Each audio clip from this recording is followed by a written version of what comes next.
विगत कई वर्षों से साहित्य की सेवा में लगी हुई है। इसके अध्यक्ष प्रज्ञान पुरुष पंडित सुरेश नीरव जी हैं, जो प्रज्ञान विश्वम के नाम से एक विश्वविख्यात साहित्यिक पत्रिका भी निकालते हैं। इसके अब तक कई प्लैटिनम जुबली कार्यक्रम हो चुके हैं। देश और विदेश में इन्होंने साहित्य के कई विशाल और सार्थक सम्मेलन आयोजित किए हैं। उनमें से कुछ चुनिंदा साहित्यिक सम्मेलनों का भागीदार और साक्षी मैं भी रहा हूँ।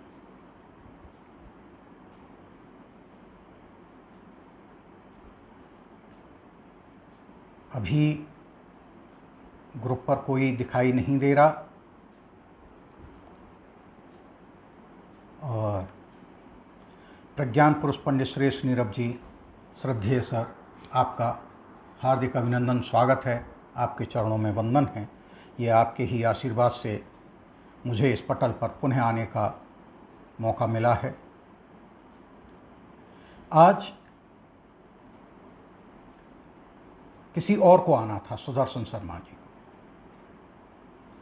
किन्हीं अपरिहार्य कारणों से वो पटल पर लाइव कार्यक्रम प्रस्तुत नहीं कर पाई, तो सुबह मुझे आदेश हुआ प्रज्ञान पुरुष पंडित सुरेश नीरव जी का कि आप पटल पर आइएगा, काव्य पाठ करिएगा। और मैं इसके लिए इंतजाररत था कि कभी पटल पर बुलाया जाएगा, और संयोग से मुझे आज का दिन मिला। तो मैं माँ वाणी के चरणों में शब्दों के पुष्प प्रस्तुत कर रहा हूँ। आदरणीय भाभी जी मधु मिश्रा जी, आपको सादर चरण स्पर्श नमन। और मैं कार्यक्रम की शुरुआत करता हूँ।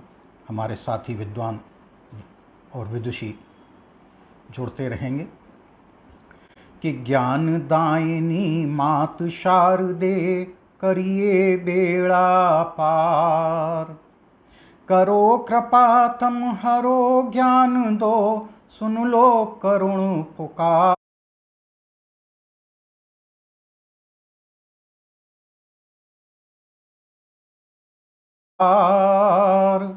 ज्ञान दायिनी मात शारदे करिए बेड़ा पार।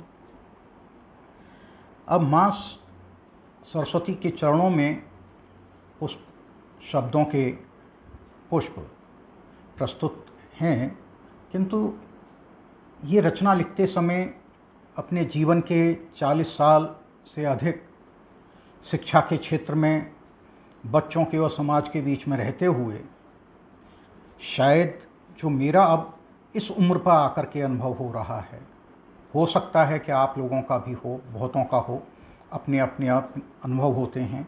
किंतु मैं जो अब महसूस करता हूँ सामाजिक चेतना, राजनीतिक और देश की स्थिति को देख करके, कि पढ़ने लिखने के बाद जो समझदार हो जाते हैं वो संत स्वभाव की ओर अग्रसर हो जाते हैं।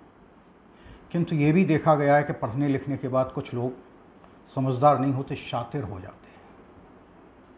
और जब वो शातिर हो जाते हैं तो वो शातिराना अंदाज अपने हर क्षेत्र में दिखाते हैं, और सही कहा जाए तो वह देश की व्यवस्था, कानून व्यवस्था, सामाजिक व्यवस्था सबके साथ खिलवाड़ करने लगते हैं। तो मन दुखी है। तो आइएगा, प्रस्तुत है माँ के चरणों में कि ज्ञान दायिनी मात शारदे करिए बेड़ा पार, करो कृपा हे तम हरो ज्ञान दो, सुन लो करुण पुकार। अक्षर के उच्चारण दूषित शब्द हुए नासूर, संज्ञाएं इतनी कलुषित हैं आचरणों से दूर। अक्षर के उच्चारण दूषित शब्द हुए नासूर, संज्ञाएं इतनी कलुषित हैं आचरणों से दूर। सर्वनाम के सिर रखे हैं कुंठाओं के बोझ, कुटिल क्रियाओं ने छीना है इस जीवन से नूर। बीमारी से ग्रस्त दिखाई देते हमें हलंत, बीमारी से ग्रस्त दिखाई देते हमें हलंत। बहुत अचंभित करता लय सुर तालों का व्यवहार। ज्ञान दायिनी ज्ञान दीजिए करिए बेड़ा पार। आदरणीय रूपचंद शास्त्री मयंक जी, आपका हार्दिक अभिनंदन, स्वागत है। श्रद्धेय सोहनलाल शर्मा प्रेम जी पटल पर उपस्थित हैं, आपकी उपस्थिति वंदनीय है। आदरणीय विनोद भृंग जी, आपका हार्दिक अभिनंदन, स्वागत है। दूसरा वन कि गिरवी क्रिया विशेषण रहते खास क्रिया के पास। इस रचना में जो हिंदी का व्याकरण है उसका प्रयोग हुआ है और उनके प्रतीकों के माध्यम से बात है कि गिरवी क्रिया विशेषण रहते खास क्रिया के पास। दर्प विशेषण के विशेष्य को देते हैं संत्रास। प्रत्यय पूछ दबे नित देखें मूछ दबे उपसर्ग। प्रत्यय पूछ दबे देखें नित देखें मूछ दबे उपसर्ग। वचन निभाने में घायल हैं कारक के एहसास। संधि बहुत कम होती देखें विच्छेदन है खूब।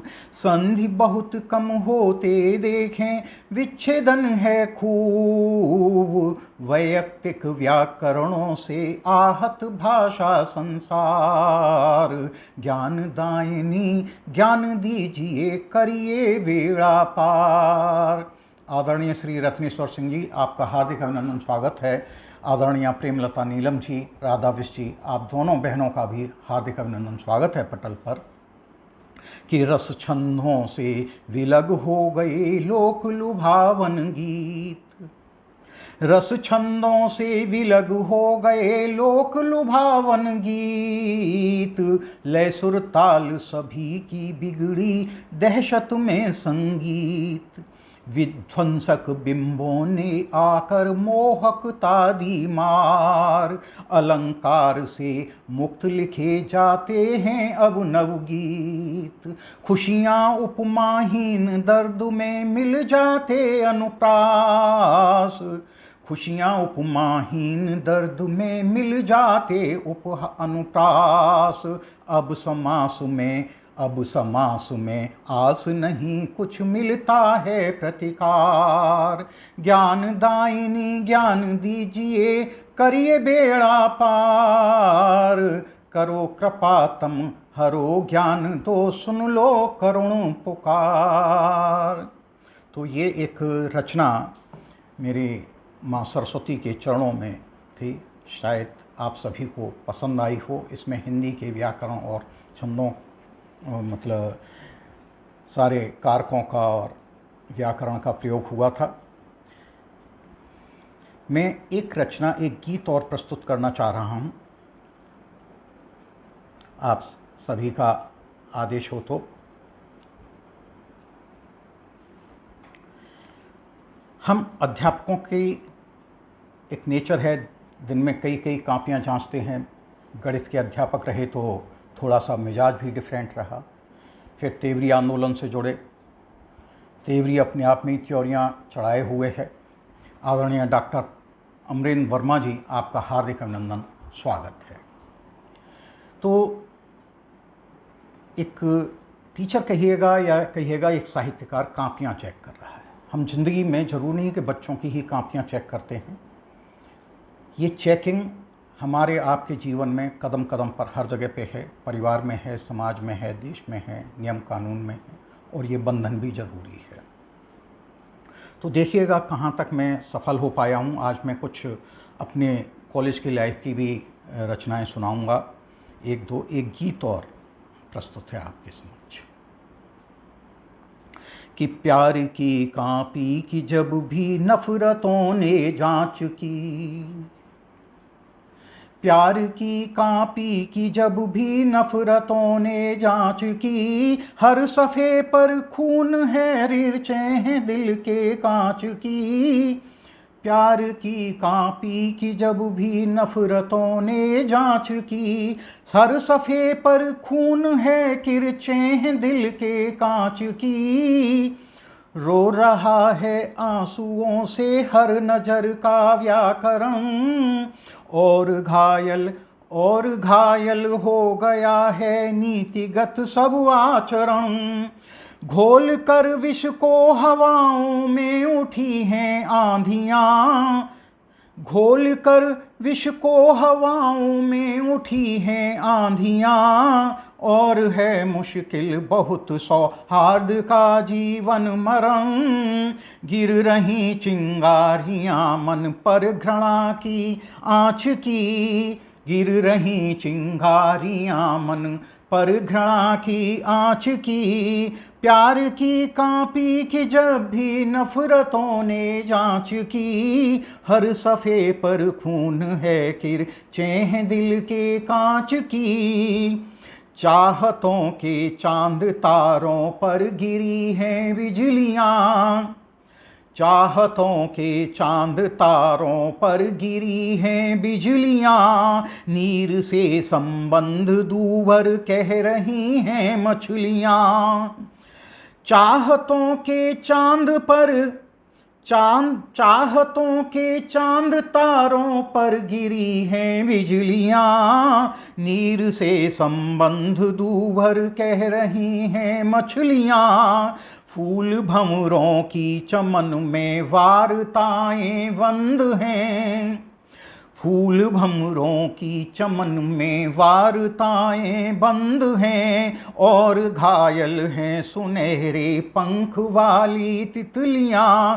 अब जरूरी है कि बाँचें पोथियां हम सांच की। अब जरूरी है कि बाँचें पोथियां हम सांच की। प्यार की कांपी कि जब भी नफरतों ने जांच की। हर सफ़े पर खून है किरचें हैं दिल के कांच की।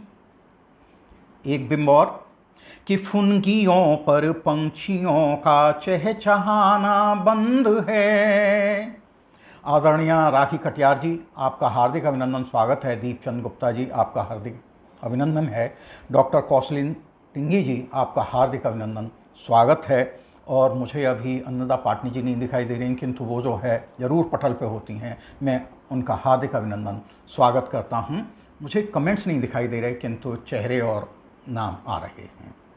देखिएगा बंद अगला कि फुनगियों पर पंछियों का चहचहाना बंद है। खुशबुओं वाली हवाओं का महकना मंद है। नित नए तूफान हमसे कर रहे हैं गुफ्तगू, नित नए तूफान हमसे कर रहे हैं गुफ्तगू। हर तरह से जिंदगी में कम हुआ मकरंद है, हर तरह से जिंदगी में कम हुआ मकरंद है जरूरत जिंदगी को शुद्ध तत्वों पांच की। है जरूरत जिंदगी को शुद्ध तत्वों पांच की।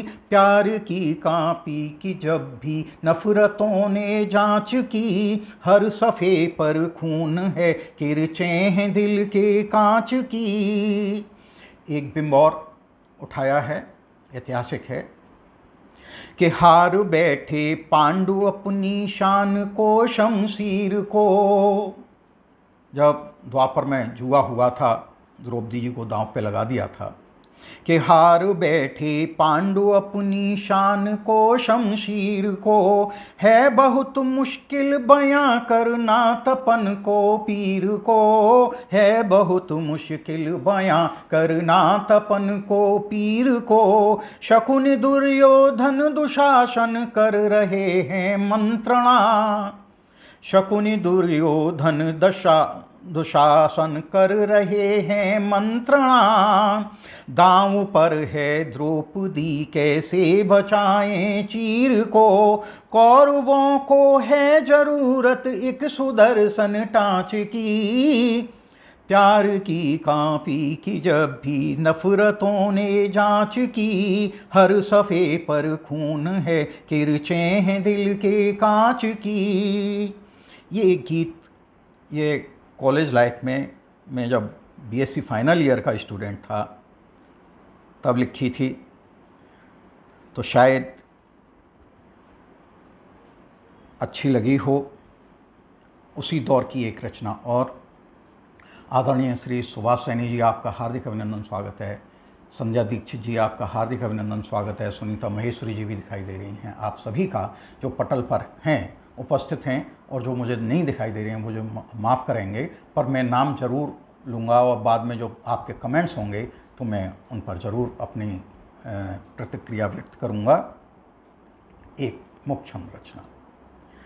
जब हम लोग पढ़ रहे थे तो काफ़ी साहित्य तो पढ़ा, किताबें भी पढ़ी, कहानियाँ भी पढ़ी, घर में माहौल था। तो धूमिल भी उस समय बहुत थे, सुदामा पांडे धूमिल जी। तो उन्होंने एक जगह पे लिखा था कि मेरे देश की संसद तेली की वह घानी है जहाँ आधा तेल आधा पानी है।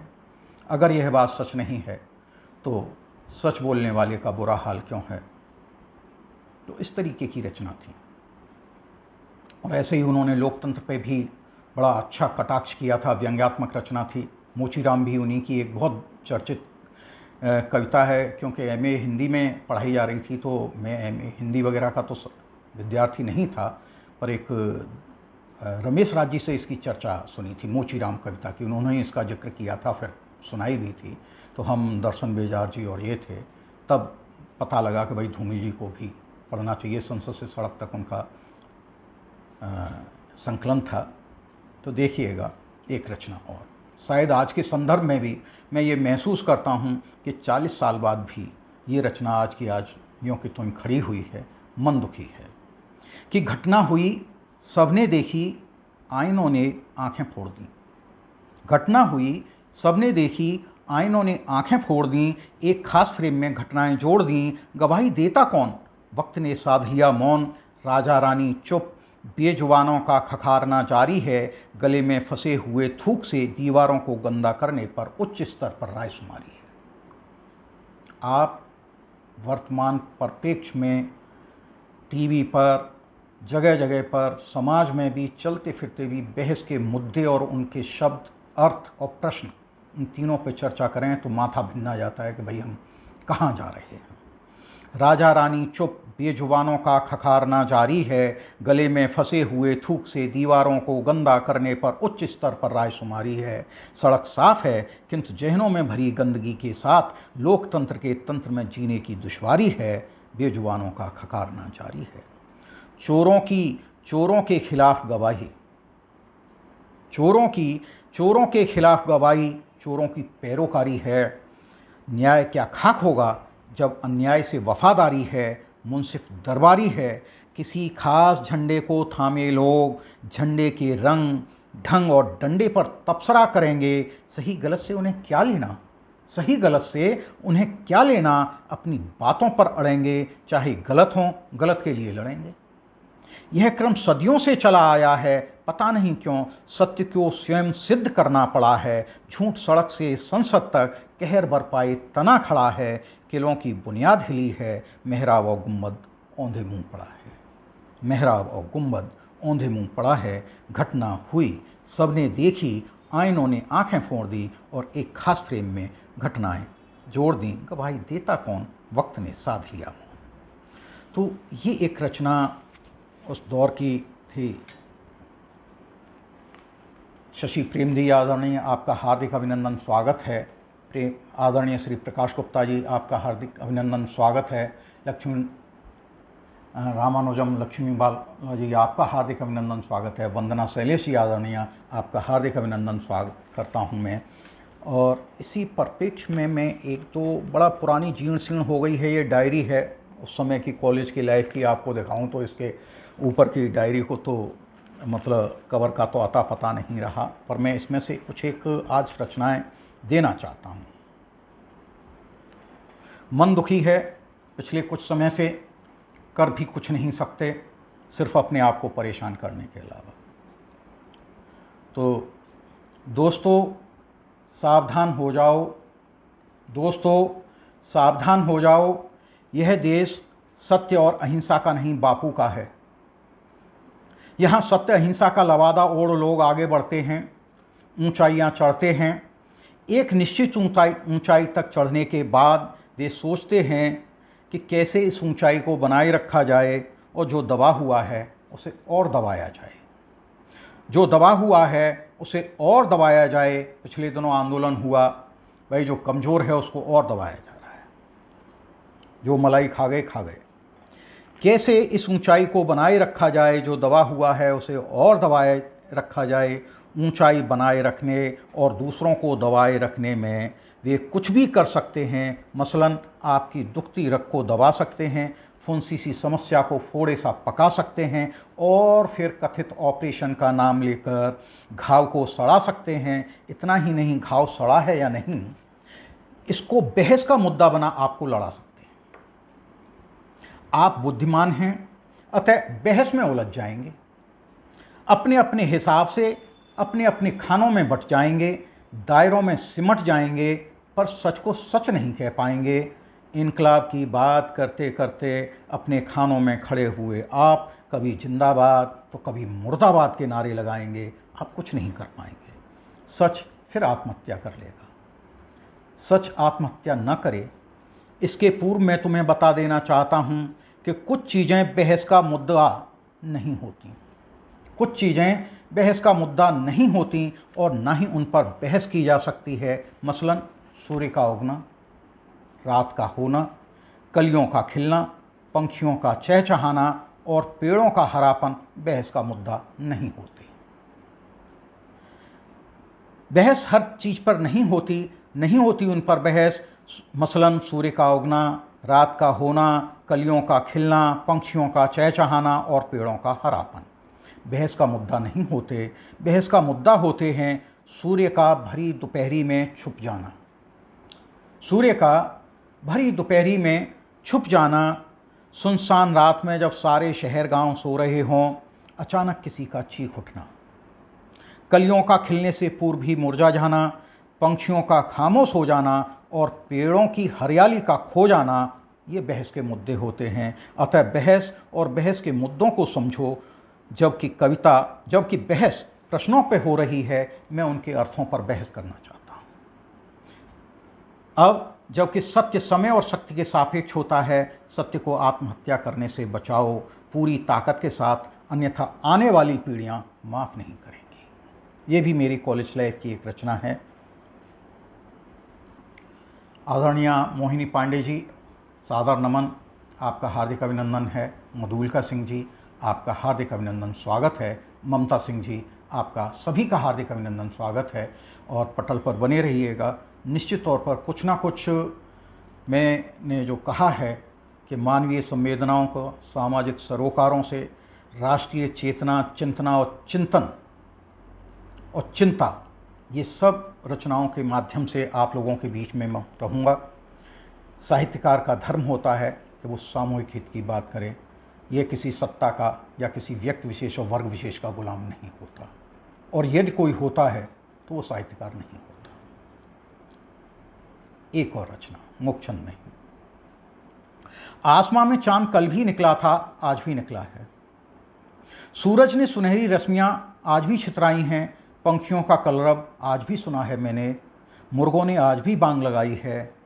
तो मेरी समझ में यह बात बिल्कुल नहीं आई है कि प्रकृति जब पूरी शिद्दत से पेश आ रही है तो आदमी जागते हुए भी क्यों सो रहा है, आदमी अपनी आदमियत क्यों खो रहा है। गलियों में, बाजारों में जहां हर पहर चहल कदमी होती थी, सभी एक दूसरे को प्यार से गले लगाते थे, कुछ सुनते सुनाते थे, दुख दर्द में हिस्सा बटाते थे। अब वहाँ कुत्ते भौंकते हैं, हर आने जाने वाले को खोंचते हैं। प्यार भरी लड़ाई की जगह पर लड़ाई से प्यार होता है। बड़ा अजीब मन स्थिति है। हैवान और इंसान के बीच हैवान इंसान से बड़ा होता है, हैवान और इंसान के बीच हैवान इंसान से बड़ा होता है। कातिल का बड़ा सम्मान होता है, तभी तो धर्म के नाम पर कुछ भी संभव है। ओ मेरे देश के कथित अलंबरदारों, धर्म के कथित ठेकेदारों, मैं पूछता हूँ कि मानवता की हत्या करने का पाठ किस पंथ में है? मैं पूछता हूँ कि मानवता की हत्या करने का पाठ किस पंथ में है? बेगुनाहों के खत से स्नान करने के बाद चेहरों पर चढ़ी चमक नापने का पैमाना किस धर्म ग्रंथ में है? कर्फ्यू ग्रस्त शहर में घूमने के बाद ये रचना 5/11/90 को लिखी गई थी। इस पे लिखा हुआ है, ये यहाँ पर है, कर्फ्यू ग्रस्त शहर में घूमने के बाद, अलीगढ़ में कर्फ्यू लग गया था और तब हम लोगों को फिर आगे आना पड़ा। भाई समाज के लिए कैसे है, जो कर सकते थे करने का प्रयास किया।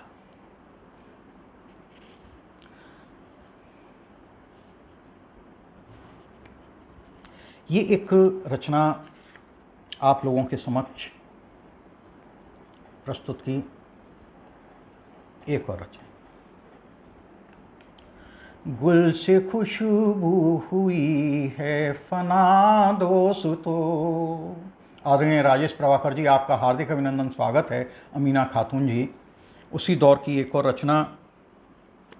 गुल से खुशबू हुई है फना दोस्तों, सारा गुलशन है किसने हना दोस्तों। पहरा खंजर का है सांस दर सांस पर, पहरा खंजर का है सांस दर सांस पर।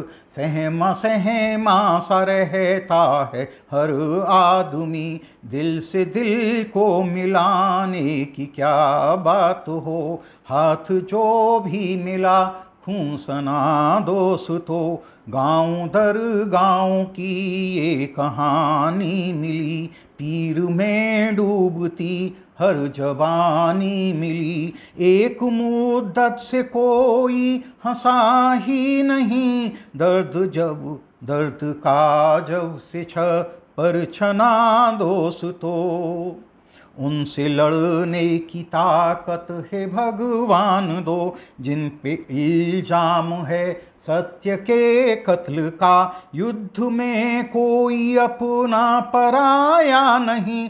पाक हो या कि हो चाहे ना दोस्तों, भूख के गांव में दर्द की झोंपड़ी, धर्म की आस था राह बिखरी पड़ी। तुम अनुष्ठान की बात ही छोड़ दो, बन के सूरज उगो रोशनी के लिए। खत्म कर दो अंधेरा घना दोस्तों।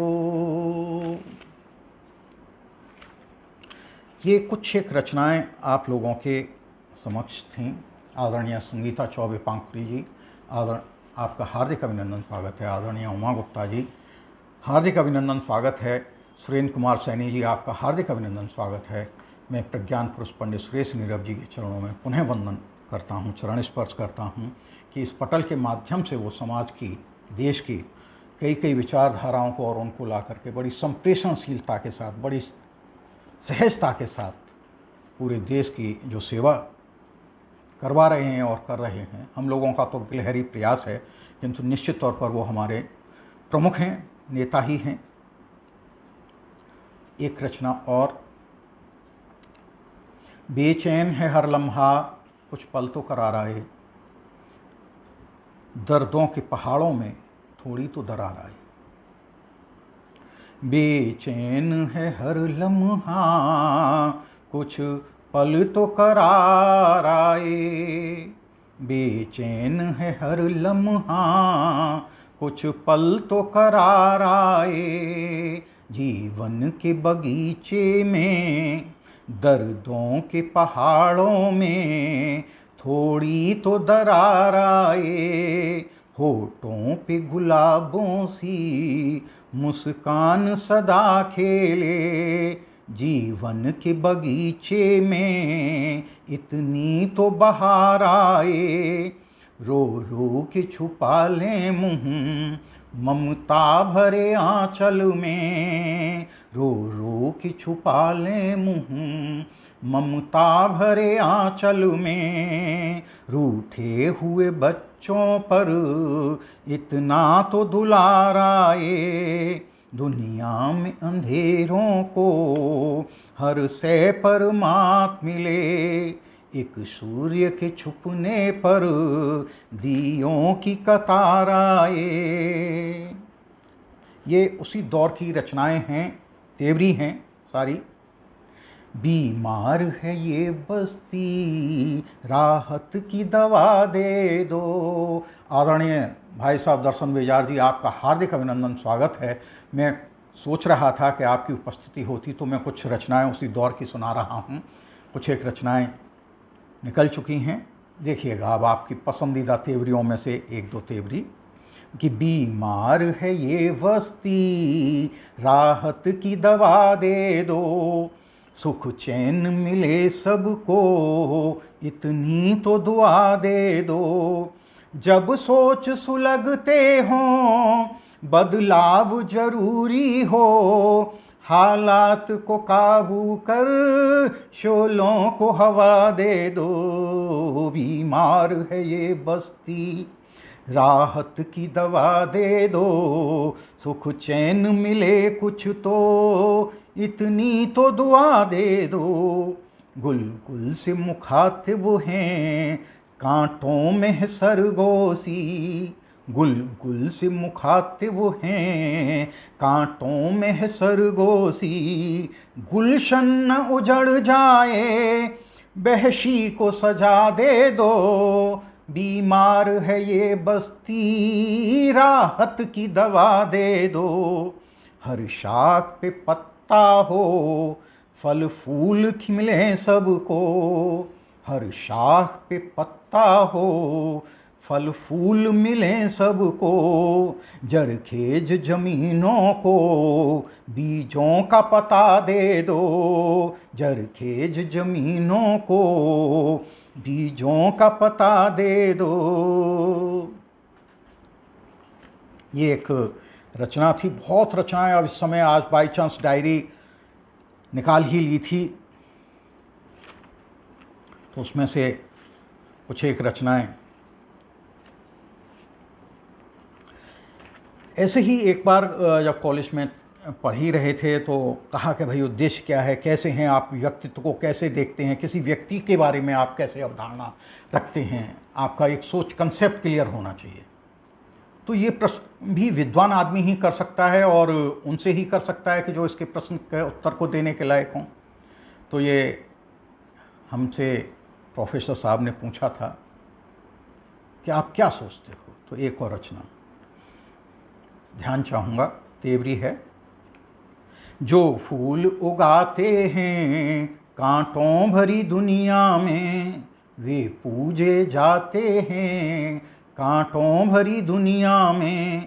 दामन को बचा के चल, कोई दाग न लग जाए, आहत हो जाते हैं कांटों भरी दुनिया में। वे लोग खुदा होंगे जो गुल से खिलते हैं, वे लोग खुदा होंगे जो गुल से खिलते हैं।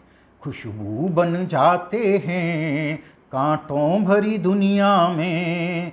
खुशबू पे न जा उनकी, नाजुक ही दिखते हैं। खुशबू पे न जा उनकी, नाजुक ही दिखते हैं। गुल भी चुभ जाते हैं कांटों भरी दुनिया में। है कौन यहाँ अपना काम निकलने पर, है कौन यहाँ अपना काम निकलने पर। मुंह फेर के जाते हैं कांटों भरी दुनिया में। हर चाल समझ के चल, एक फासला रख के चल, साए छल जाते हैं कांटों भरी दुनिया में। जो फूल उगाते हैं कांटों भरी दुनिया में, वे पूजे जाते हैं कांटों भरी दुनिया में। आदरणीय बहन डॉक्टर दमयंती शर्मा जी दिखाई दे रही हैं, आपका अभिनंदन है, स्वागत है, प्रणाम करता हूँ। ये कुछ रचनाएं तेवरियाँ थीं। एक रचना थोड़ा उस समय डिफरेंट मिजाज की भी रही कि उन्होंने कहा तेवरी लिखते हो इस दौर में नीरज जी का एक बार कमेंट था, कॉलेज में आए हुए थे, अध्यक्षता कर रहे थे, तो उन्होंने बड़ा वो कहा कि जिस दौर में इन बच्चों को प्रेम गीत लिखने चाहिए थी, गज़लें लिखनी चाहिए थी, ये तो भाई क्या लिख रहे हैं, मेरी समझ में नहीं।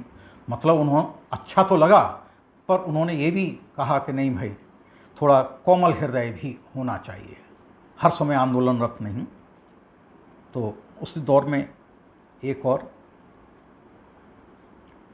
क्या क्या हाल हमारे होंगे, क्या बतलाएं तुमको दोस्त। ध्यान चाहूँगा, मानवीय संवेदनाओं को, हृदय को स्पंदित करती रचना, कि क्या क्या हाल हमारे होंगे, क्या बतलाएं तुमको दोस्त, घर तुम मेरे साथ न होगे, क्या बतलाएं तुमको दोस्त, तन्हा तन्हा दिन बीतेगा, करवट करवट होगी रात, गुमसुम हर पल होंगे, क्या बतलाएं तुमको दोस्त। पटल के उस तरफ उपस्थित समस्त विद्वानों विदुषियों को मैं बारंबार प्रणाम करता हूँ, नमन करता हूँ। आप अपना आशीष देते रहिएगा। आदरणीय स्निग्धा सुधीर जी का भी जो है चित्र दिखाई दे रहा है कि क्या क्या हाल हमारे होंगे, क्या बतलाएं तुमको दोस्त, घर तुम मेरे साथ न होगे, क्या बतलाएं तुमको दोस्त। और तन्हा तन्हा दिन बीतेगा, करवट करवट होगी रात, गुमसुम हर पल होंगे, क्या बतलाएं तुमको दोस्त। खुशियों के गुल नहीं खिलेंगे, गम के खार चुभेंगे, खुशियों के गुल नहीं खिलेंगे, गम के खार चुभेंगे रोज, हम तो हर सू घायल होंगे, क्या बतलाएं तुमको दोस्त। तस्वीरों से बातें होंगी, मिलने को दिल तड़पेगा, तस्वीरों से बातें होंगी, मिलने को दिल तड़पेगा, कितना कितना व्याकुल होंगे, क्या बतलाएं तुमको दोस्त। क्या क्या हाल हमारे होंगे, क्या बतलाएं तुमको दोस्त, घर तुम मेरे साथ न होगे, क्या बतलाएं तुमको दोस्त। ये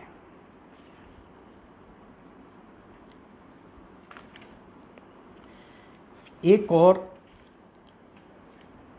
रचनाएं बहुत हैं, इतना लिखा हुआ है कि शायद मुझे भी अगर मैं कंटिन्यूस पढ़ने के लिए बैठूं तो काफ़ी टाइम लगेगा। एक गीत मैं सुना रहा हूं, ये भी बहस का मुद्दा था। शहर में कर्फ्यू लग चुका था, उसके बाद कुछ वार्ता हुई तो नसीम नूरी साहब थे वहाँ, उन्होंने बड़ी शिकायती लहजे में कहा कि भाई ब्रह्मदेव, तुम तो देखने ही नहीं आए, हम लोग सिविल लाइन्स में रहते थे और उधर कर रहे थे। तो उसके दौर में ये गीत बना था कि मेरे घर तेरी यादों का आना जाना बंद नहीं। ध्यान चाहूँगा, गीत बड़ा है कि मेरे घर तेरी यादों का आना जाना बंद नहीं, ये कैसे मैं कहूँ कि तुमसे अपना कुछ संबंध नहीं। मेरे घर तेरी यादों का आना जाना बंद नहीं, फिर कैसे ये कहूँ कि तुमसे अपना कुछ संबंध नहीं। आदरणीय केपी चौहान सर, आपका हार्दिक अभिनंदन। और देखिएगा कि बंधु अगर तुम भूखे सोए, मैं भी तो भूखा सोया हूँ, तुमको पहले दिया है पानी, मैं बेशक प्यासा सोया हूँ, और तुम्हारी खुशियों में भी मैंने गीत खुशी के गाए। अगर कभी तुम दुखी हुए तो मैंने भी कब जश्न मनाए। मेरे मन की पीड़ा तेरी पीड़ाओं से भिन्न नहीं है, ये कैसे मैं कहूँ कि तुझसे मेरा कुछ संबंध नहीं है। गर्मी जाड़ा और बरसातें हमने साथ साथ झेले हैं, इस मिट्टी में पले बड़े हैं, इसमें ही संग संग खेले हैं। राहों में गर दिखे कहीं तो दौड़ खुशी से गले मिले हम, अगर नजर से दूर रहे तो ख्वाबों में भी खूब मिले हैं। जीवन अपना गजल गीत है, मुक्त छंद का बंद नहीं। ये कैसे मैं कहूँ कि तुमसे अपना कुछ संबंध नहीं। तेरे आंगन की किलकारी मेरे घर की हंसी खुशी है। तेरी खुशियों पल बलिहारी मेरी अपनी हंसी खुशी है। मेरे दर पर जले बल्ब से रोशन तेरा द्वार हुआ है। बहुत बड़ा बिंब देखिएगा कि मेरे दर पर जले बल्ब से रोशन तेरा द्वार हुआ है। इतना ही कुछ नहीं हमारे घर को घर से प्यार हुआ है। खिड़की अगर खुली है तेरी द्वार मेरे भी बंद नहीं। ये कैसे मैं कहूँ कि तुमसे अपना कुछ संबंध नहीं। मेरे घर तेरी यादों का आना जाना बंद नहीं।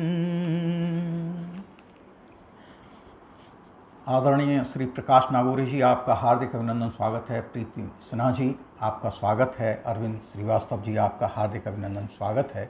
मैं पटल के उस ओर उपस्थित समस्त विद्वानों विदुषियों को नमन करता हूँ। प्रज्ञान पुरुष पंडित सुरेश नीरव जी को बारंबार प्रणाम करता हूं कि उन्होंने जो पिछले दिनों से एक बड़ा मन स्थिति थी साहित्यिक रचनाओं को अपनी बात कहने की, आज थोड़ा सा मैं रिलैक्स महसूस करूंगा। आदरणीय अरविंद श्रीवास्तव जी, आपका भी हार्दिक अभिनंदन स्वागत है। मेरा एक गीतों का और भी था कि याद तेरी सन्यासिन हो गई। आज एक गीत उसको भी मैं सुनाना चाहता हूँ, वो उसका ध्यान चाहूँगा। आदरणीय दर्शन बेजार भाई साहब, सभी को मैं समर्पित करता हूं। हम सभी इस दौर से गुजर चुके हैं कि मन गंगा तट पर जा बैठा याद तेरी सन्यासिन हो गई। मन गंगा तट पर जा बैठा याद तेरी सन्यासी हो गई। जीवन सूखी रेत हो गया, शेष उम्र सब प्यासी हो गई। लहर लहर प्रतिबिंब निहारा, अपना चेहरा भूल गया मैं। और शिखरों से सागर तक उतरा, ऊंच नीच सब भूल गया मैं। फिर भी मन को न मिला किनारा, पर मन को ना मिला किनारा। भटकन लख 84 हो गई। पंडित कि लहर लहर प्रतिबिंब निहारा, अपना चेहरा भूल गया मैं। शिखरों से सागर तक उतरा, ऊंच नीच सब भूल गया मैं। पर मन को ना मिला किनारा, भटकन लख 84 हो गई। मन गंगा तट पर जा बैठा, मन गंगा तट पर जा बैठा याद तेरी सन्यासी हो गई। और दुख को गजल बना कर देखा, गीत गीत में गा कर देखा। दर्द कहीं हो जाए न छोटा, घाव पे नमक लगा कर देखा। दर्दों ने आकाश छुआ तो, दर्दों ने आकाश छुआ तो धरती बहुत उदासी हो गई। मन गंगा तट पर जा बैठा याद तेरी सन्यासी हो गई। जीवन सूखी रेत हो गया, शेष उम्र सब प्यासी हो गई। इसी दौर में ये गीत लिखा आदरणीय निशा भार्गव जी, आपका हार्दिक अभिनंदन स्वागत। हर्ष कवि राजेंद्र विश्वकर्मा जी, आपका हार्दिक अभिनंदन स्वागत करता हूं। भूपेंद्र सिंह रैना जी, आपका हार्दिक अभिनंदन स्वागत करता हूं। आदरणीय दरियाव सिंह राजपूत जी, आपका हार्दिक अभिनंदन स्वागत करता हूं। ये मैं अभी कुछ एक पुरानी रचनाओं पे हूं, किंतु नए छंद भी लिखे हैं, नई रचनाएं भी हैं, मैं उन पे भी आऊँगा। एक अध्यापक के रूप में बच्चों को आशीर्वाद देने के लिए गीत लिखा, पर थोड़ा क्लिष्ट हो गया।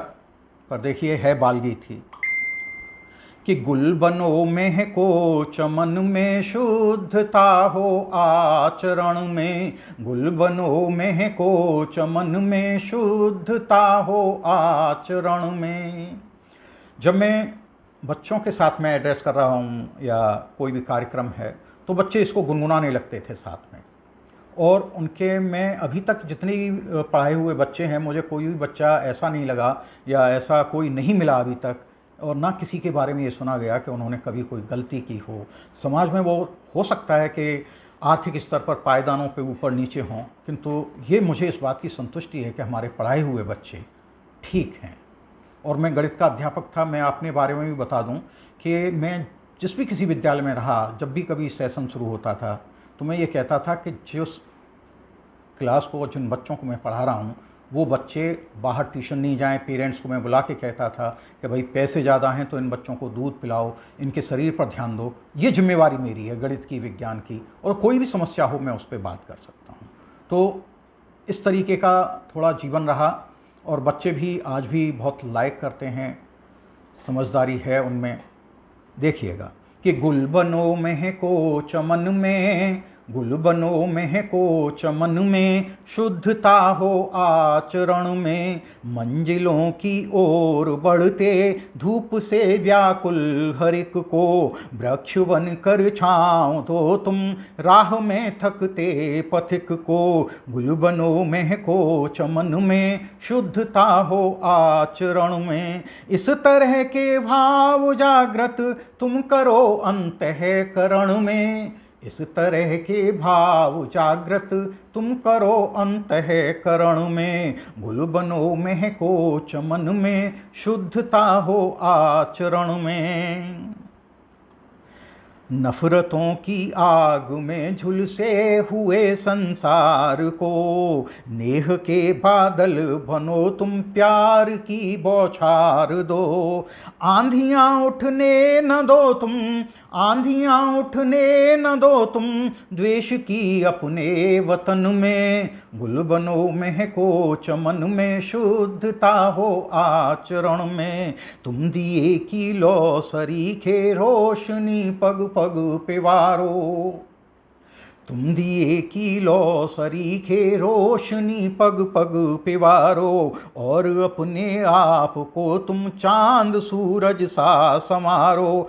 खुश रहो तुम इस तरह से, खुश रहो तुम इस तरह से जिंदगी के हर चरण में, गुल बनो महको चमन में, गुल बनो महको चमन में, शुद्धता हो आचरण में, गुल बनो महको चमन में, शुद्धता हो आचरण में।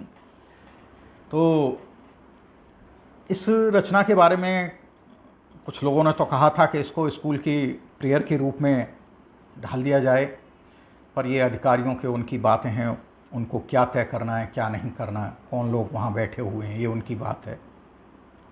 आदरणीय बहन कुसुम शर्मा जी, आपका हार्दिक अभिनंदन, स्वागत है। प्रेम बिहारी मिश्र जी, आदरणीय सर, आपका हार्दिक अभिनंदन, स्वागत है, नमन करता हूँ। आदरणीय प्रमिला शरद व्यास जी, आपका हार्दिक अभिनंदन, स्वागत है। आदरणीय भूपेंद्र रैना जी भी मुझे दिखाई दे रहे हैं, उनका भी हार्दिक अभिनंदन, स्वागत है।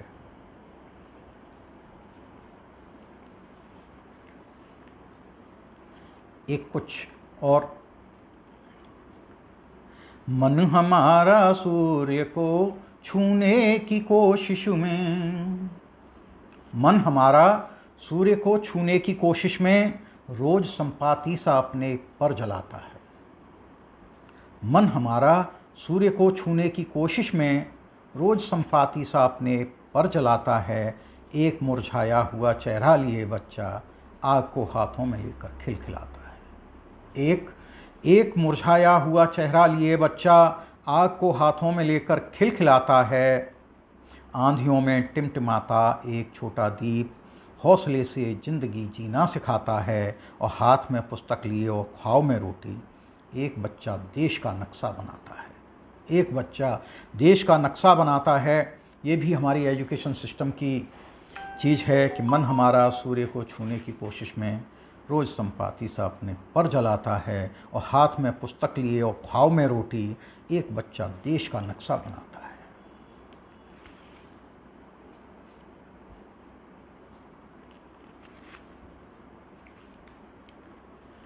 एक गीत और, मैं आज एक बड़ा गीत पढ़ने चाह रहा था, अब वो पता नहीं, उसके दो अलग अलग 6 पद हैं, पर 3 एक तरफ हैं, दूसरे 3 एक तरफ हैं। अगर मौका मिला तो मैं ज़रूर कोशिश करूँगा।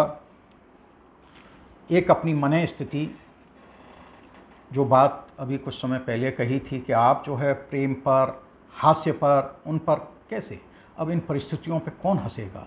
तो एक शेर जो उस दौर में बड़ा चर्चित था, किसका लिखा है मुझे ध्यान नहीं है, कि ऐसे मौसम में तेरे चेहरे पे तबस्सुम की लकीर, ऐसे मौसम में तेरे चेहरे पे तबस्सुम की लकीर, हंसने वाले तेरा पत्थर का कलेजा होगा, हंसने वाले तेरा पत्थर का कलेजा होगा। उस दौर में ये बड़ा शेर चर्चित था। शायद मुझे लेखक का नाम याद नहीं आ रहा। एक गीत में, यदि सबका मन पुलकित होता तो मैं गीत खुशी के लिखता, अंधकार आलोकित होता तो मैं गीत खुशी के लिखता, चर्चाएं सूखा की लेकर खेत खेत तक आया सावन, और नहीं सुगंध रही फूलों में और मुरझाया कलियों का मन, मौसम के सूखे अधरों पर यदि कोई बादल का किस्सा बूंदों जैसा अंकित होता तो मैं गीत खुशी के लिखता। तो ये कंडीशन आ जाती है समाज के आगे कि हम क्यों नहीं लिख पा रहे। आदरणीय आनंदा पाटनी जी, बहन, आपका हार्दिक अभिनंदन, स्वागत है।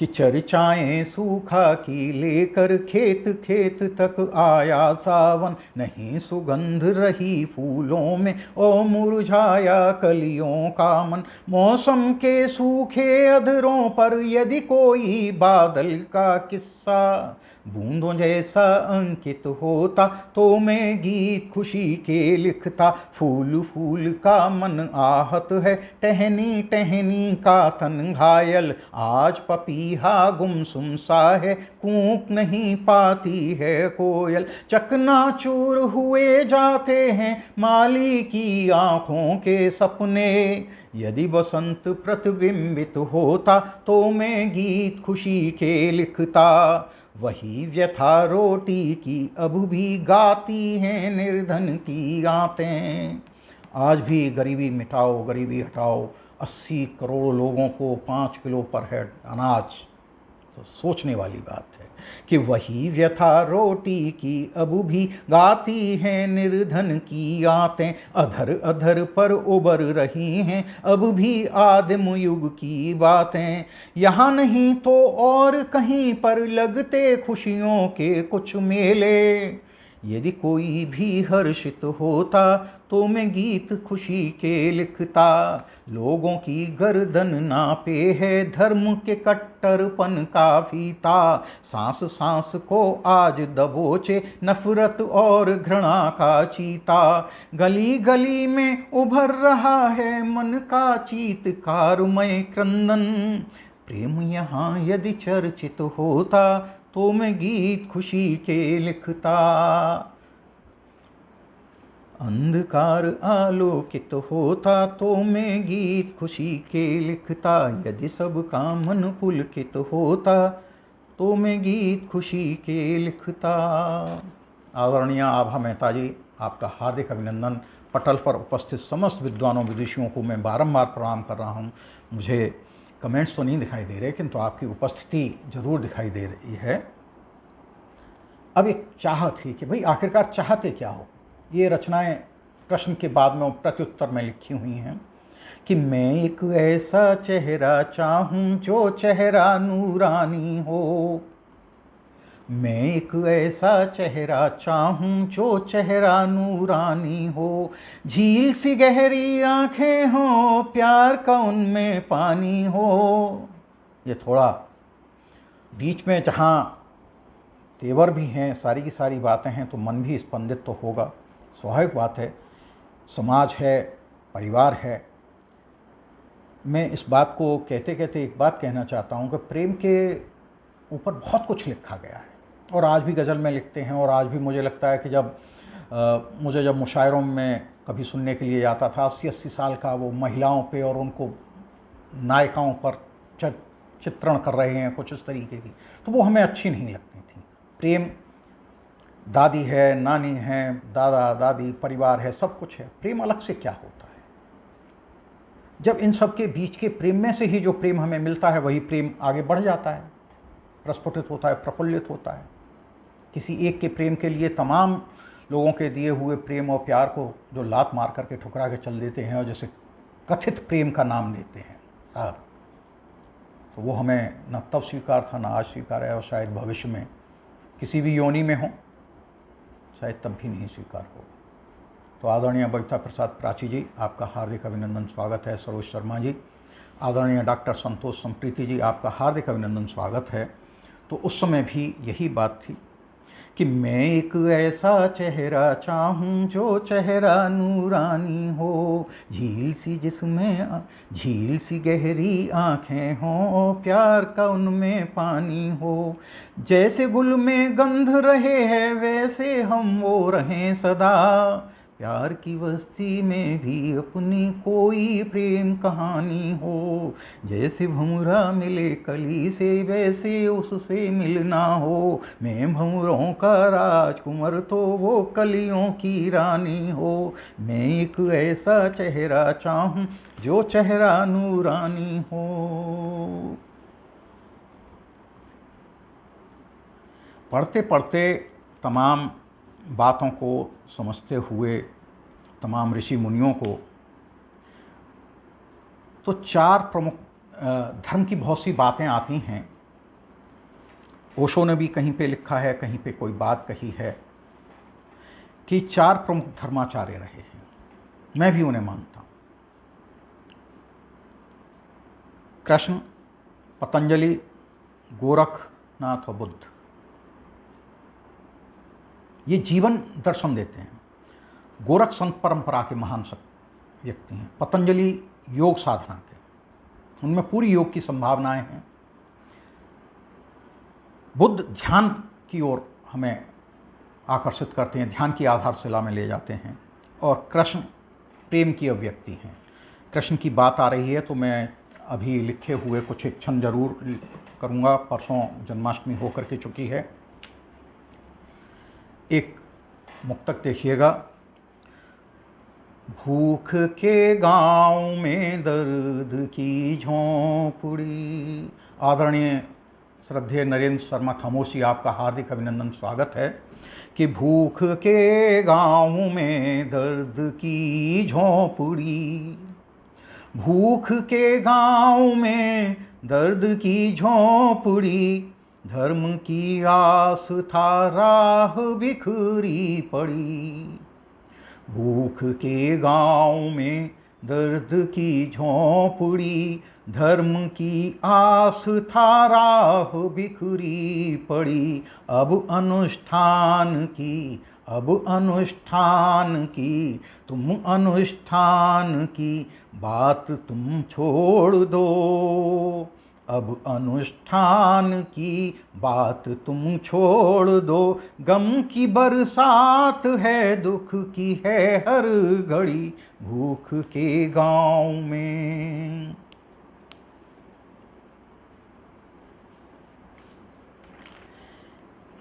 चलो, मैं अगर इनके पन्ने पलटता जाऊंगा तो बहुत बड़े अलग अलग हो जाएंगे। एक बहुत छोटा सा मुक्षण जिसके लिए बड़ी क्लेश खड़ी हो गई थी। यह कानूनी कोड़ा है जो हुक्मरानों के हाथों में रहकर हुक्मरान के हाथ और अवाम की पीठ के बीच की दूरी नापता है। ये रचना प्रशासनिक एक गोष्ठी थी, उसमें पढ़ी तो वहाँ थोड़ा चर्चा का भी विषय हुआ। यह कानूनी कोड़ा है जो हुक्मरानों के हाथों में रहकर हुक्मरान के हाथ और अवाम की पीठ के बीच की दूरी नापता है। यह कानूनी कोड़ा है जो हुक्मरानों के हाथों में रहकर हुक्मरान के हाथ और अवाम के पीठ की दूरी नापता है, और हर नाप के बाद दोनों ही अपने बदले रूप में होते हैं। फर्क इतना होता है, अवाम की खाल उधड़ी होती है जो हुक्मरानों के हाथों में दस्ताने की तरह जड़ी होती है, जो हुक्मरानों के हाथों में दस्ताने की तरह जड़ी होती है। यह कानूनी कोड़ा है जो हुक्मरानों के हाथों में रहकर हुक्मरान के हाथ और अवाम की पीठ की दूरी नापता है। चलिए, ठीक है, फिर कोशिश करते हैं अभी टाइम है मेरे पास 6 बज गए, टाइम काफ़ी हो गया। मैं पुरानी रचनाओं में ही उलझा रहा, कोई बात कह ही नहीं पाया। नई सी पट्टल पर उपस्थित समस्त विद्वानों और विदुषियों को मैं नमन करता हूँ और प्रणाम करता हूँ। फिर भी एक दो कोशिश करूँगा कि मैं जो है कान्हा पर एक दो छंद ज़रूर मैं चाहूँगा कि आप थोड़ा सा सुन लीजिएगा, शायद निकल आए।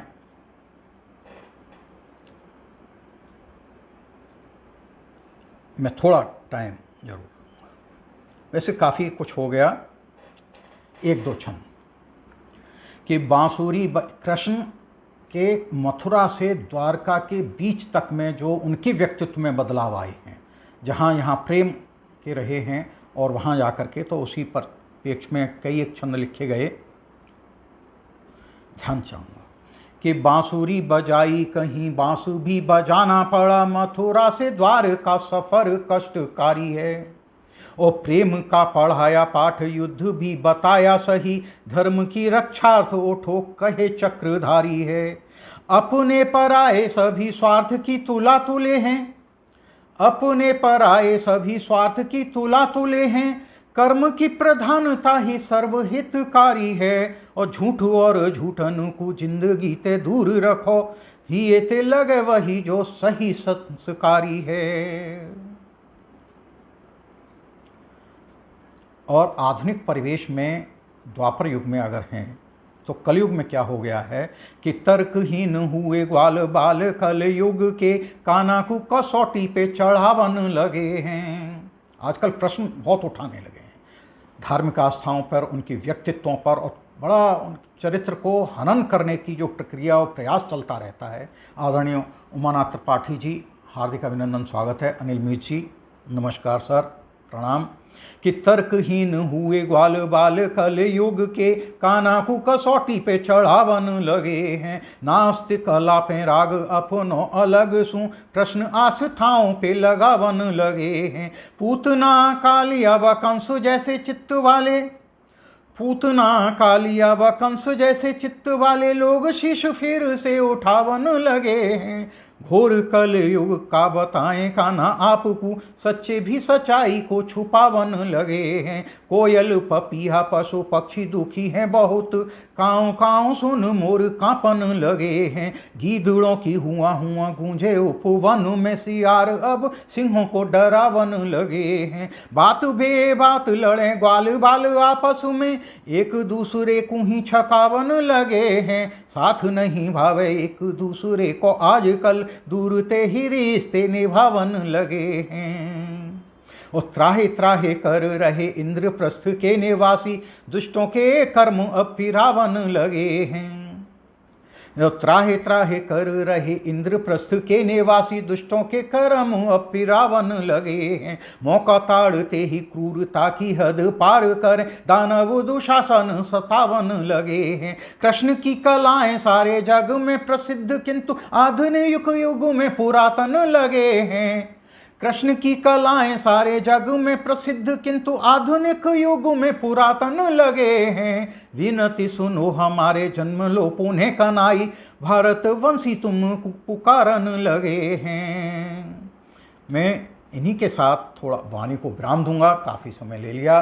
पटल पर उपस्थित समस्त विद्वानों को, विदुषियों को मेरा बारंबार प्रणाम, हार्दिक अभिनंदन, खैर मकदम। आप लोगों ने मुझे बड़े प्रेम से सुना, बने रहे। अब देखते हैं, मुझे कमेंट्स कोई नहीं दिखाई दिया, वार्ता चली। मुझे आशा ही नहीं, पूर्ण विश्वास है कि शायद रचनाएं सार्थकता लिए हुए हों। कुछ मानवीय संवेदनाओं को, सामाजिक सरोकारों को लिए हैं, राष्ट्रीय चेतना चिंतना का भी विषय है, और हम लोगों का, साहित्यकारों की, ये सभी की जिम्मेवारी बनती है। ये राजनेताओं की कभी जिम्मेवारी नहीं रही। आप इतिहास उठा करके देख लीजिएगा, जब तक थिंक टैंक किसी देश का सक्रिय नहीं है और सशक्त नहीं है, वो देश खत्म हो गए। इसलिए सत्ताएं बदलती हैं, सारी की सारी बातें। सत्ता का गुलाम साहित्य नहीं रहेगा, ना साहित्यकार होना चाहिए। इसीलिए